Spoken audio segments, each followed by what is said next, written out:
নমস্কার, আমি সৃষ্টি মুখার্জি। আপনাদের সবাইকে স্বাগতম হৃদয় নীড়ের রবিতে। আজকের পর্বের আলোচ্য বিষয় গানে গল্পে রবীন্দ্রনাথ। আমরা সবাই জানি রবীন্দ্রনাথ প্রায় 2,500-3,000-এর ওপর গান লিখেছেন। প্রত্যেকটি সুর যোজনার পিছনেই জড়িয়ে আছে কোনো না কোনো ইতিহাস। সেই সমস্ত গল্পই আজ আপনাদের সঙ্গে করব। কোন গানের প্রেক্ষাপট কোনটি? আছে তো অজস্র গান, তার মধ্যে কয়েকটি আমি বেছে এনেছি, সেগুলোই আপনাদের সঙ্গে ভাগ করে নেব।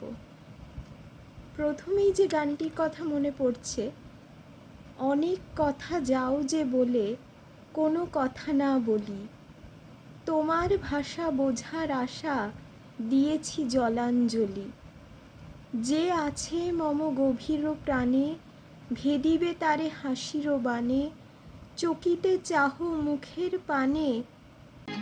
অনেক কথা যাও যে বলে কোনো কথা না বলি, তোমার ভাষা বোঝার আশা দিয়েছি জলাঞ্জলি। অনেক কথা যাও যে বলে কোনো কথা না বলি, তোমার ভাষা বোঝার আশা দিয়েছি জলাঞ্জলি।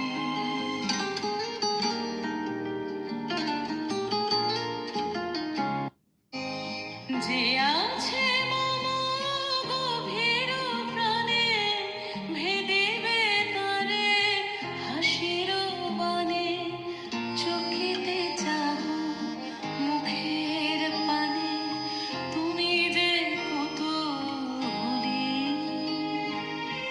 তোমারে তাই এড়াতে চাই, ফিরিয়া যাই।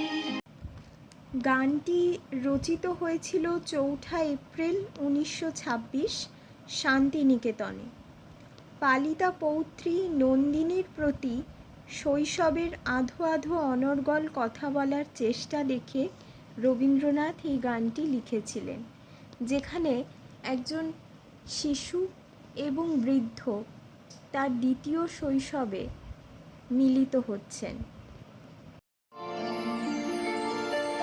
আজি তোমায় আবার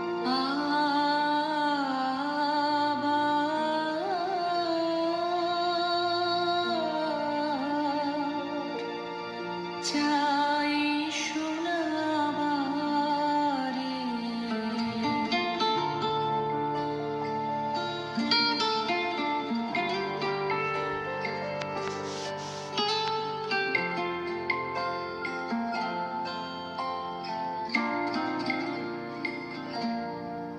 আজি তোমায় আবার চাই শোনাবারে, যে কথা শোনাইছি বারে বারে, আজি তোমায় আবার চাই শোনাবারে। আমাদের আলোচ্য দ্বিতীয় গান আজি তোমায় আবার চাই শোনাবারে, যে কথা শুনায়েছি বারে বারে। এই গানটি সম্পর্কে শৈলজারঞ্জন মজুমদার বলছেন, পরদিন ভোরবেলা বনমালীর সঙ্গে যোগাযোগ করে একটি কাগজে বেহাগ কথাটি লিখে গুরুদেবের লেখার টেবিলে চাপা দিয়ে রেখে চলে এলাম। সেটি দেখে পড়া মাত্রই বনমালীকে ডেকে বকতে আরম্ভ করলেন, তুই যাকে তাকে এখানে আসতে দিস কেন? আমার অন্য কোনো বুঝি কাজ নেই আর?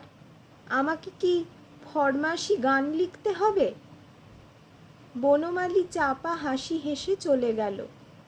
সেই বেহাগে পেলাম এই গান। আজি তোমায় আবার চাই শোনাবারে, যে কথা শুনায়েছি বারে বারে।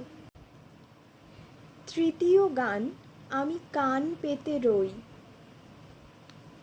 রচনা 17 জুলাই 1922, আত্রাই নদীবক্ষে।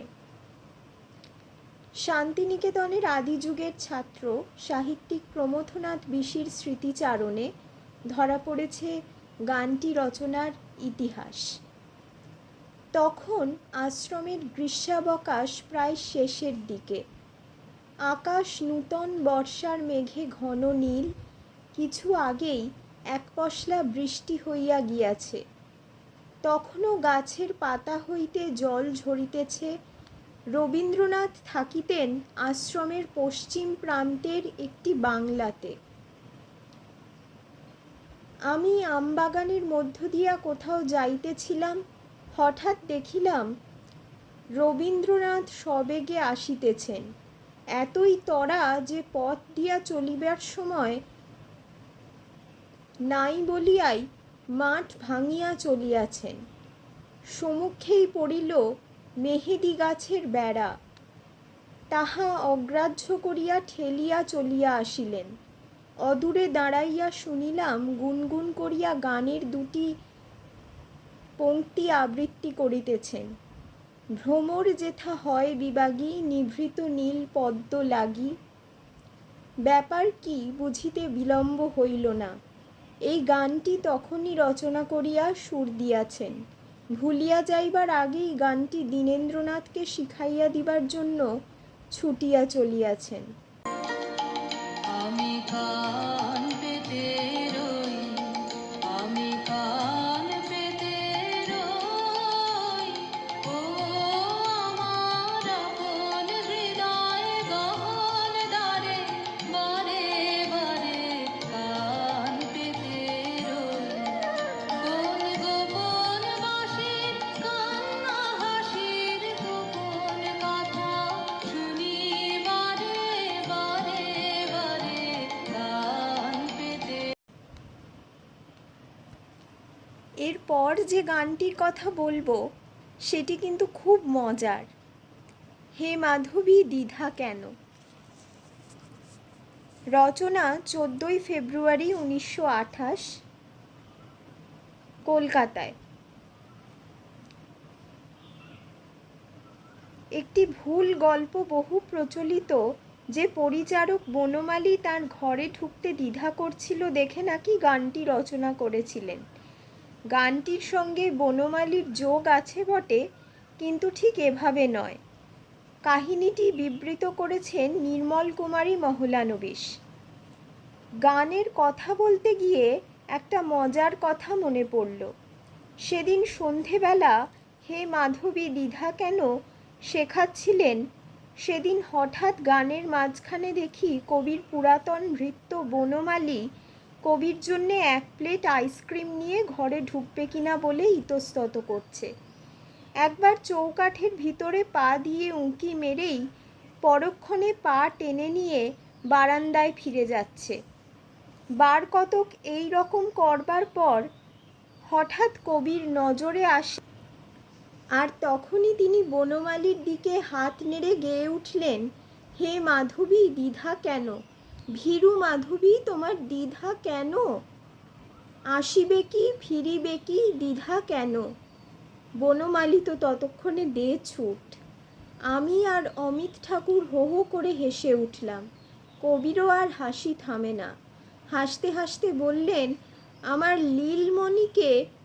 বনমালী উচ্চারণের নকল করে অনেক সময় রবীন্দ্রনাথ নীলমণির জায়গায় লীলমণি বলা ওর অভ্যেস ছিল, তাই রবীন্দ্রনাথও তার উচ্চারণ নকল করে বললেন, আমার লীলমণিকে। যদিও কবিত্ব করেও মাধবী বলা চলে না, তবু বাঁদরটার দ্বিধা ঠিক মাধবীরই মতো। দেখছি ওর একটা নাম বাড়ল। চাঁদের হাসির বাঁধ ভেঙেছে। প্রথম প্রকাশ গ্রীষ্ম 1929। নন্দলাল বসুর পত্নী সুধীরা বসুর স্মৃতিকথা। এক জ্যোৎস্না রাতে ছাত্ররা গুরুদেবের নতুন লেখা চাঁদের হাসির বাঁধ ভেঙেছে গাইতে গাইতে নেপাল রোড দিয়ে চলেছে। কোথাও সুরে একটু ভুল হয়েছে বা গোলমাল হয়েছে। রবীন্দ্রনাথ দেহলির ওপর থেকে মুক্ত কণ্ঠে শুরু করলেন ওই গানটি। সমস্ত আশ্রমে সে সুর ছড়িয়ে পড়ল গম গম করে। শান্তিনিকেতনের সমস্ত আকাশ বাতাস যেন গেয়ে উঠল সেই সুরে সুর মিলিয়ে। যে যেখানে ছিল স্থাণুর মতো নিশ্চল হয়ে দাঁড়িয়ে রইল। একটি মানুষের কণ্ঠস্বরে ভরে গেল সমস্ত আশ্রম। ভাগ্যে ছেলেরা একটু ভুল করে ফেলেছিল, তাই তো জ্যোৎস্না রাতে গুরুদেবের অপূর্ব কণ্ঠস্বর শোনার সৌভাগ্য হলো। আমরাও শুনিনি গানটি? বাঁধ ভেঙেছে, উছলে পড়ে আলো, ও রজনীগন্ধা তোমার গন্ধ সুধা ঢালো, চাঁদের হাসির বাঁধ ভেঙেছে। আমি চিনি গো চিনি তোমারে, ও গো বিদেশিনী।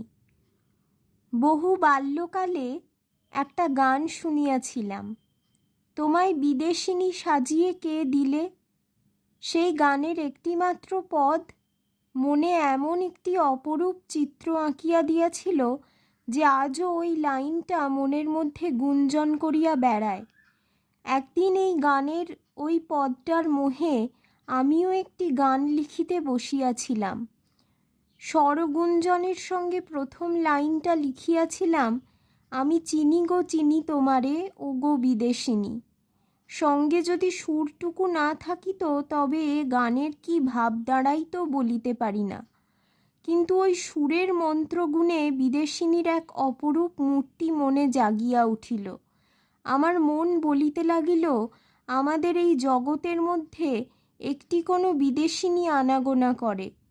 কোন রহস্য সিন্ধুর পরপারে ঘাটের উপরে তাহার বাড়ি, তাহাকেই শারদপ্রাতে মাধবী রাত্রিতে ক্ষণে ক্ষণে দেখিতে পাই। হৃদয়ের মাঝখানেও মাঝে মাঝে তাহার আভাস পাওয়া গেছে। আকাশে কান পাতিয়া তাহার কণ্ঠস্বর কখনো বা শুনিয়াছি। সেই বিশ্বব্রহ্মাণ্ডের বিশ্বমোহিনী বিদেশিনীর দ্বারে আমার গানের সুর আমাকে আনিয়া উপস্থিত করিল এবং আমি কহিলাম, ভুবন ভ্রমিয়া শেষে এসেছি তোমারই দেশে, আমি অতিথি তোমারই দ্বারে, ও গো বিদেশিনী। জীবনস্মৃতি গান সম্বন্ধে প্রবন্ধ। আজ তাহলে এ পর্যন্তই। আবার আগামী দিনে হাজির হব আপনাদেরই অনুরোধের কোনো ভিডিও নিয়ে। ততক্ষণ পর্যন্ত আমার সঙ্গে থাকার জন্য ধন্যবাদ।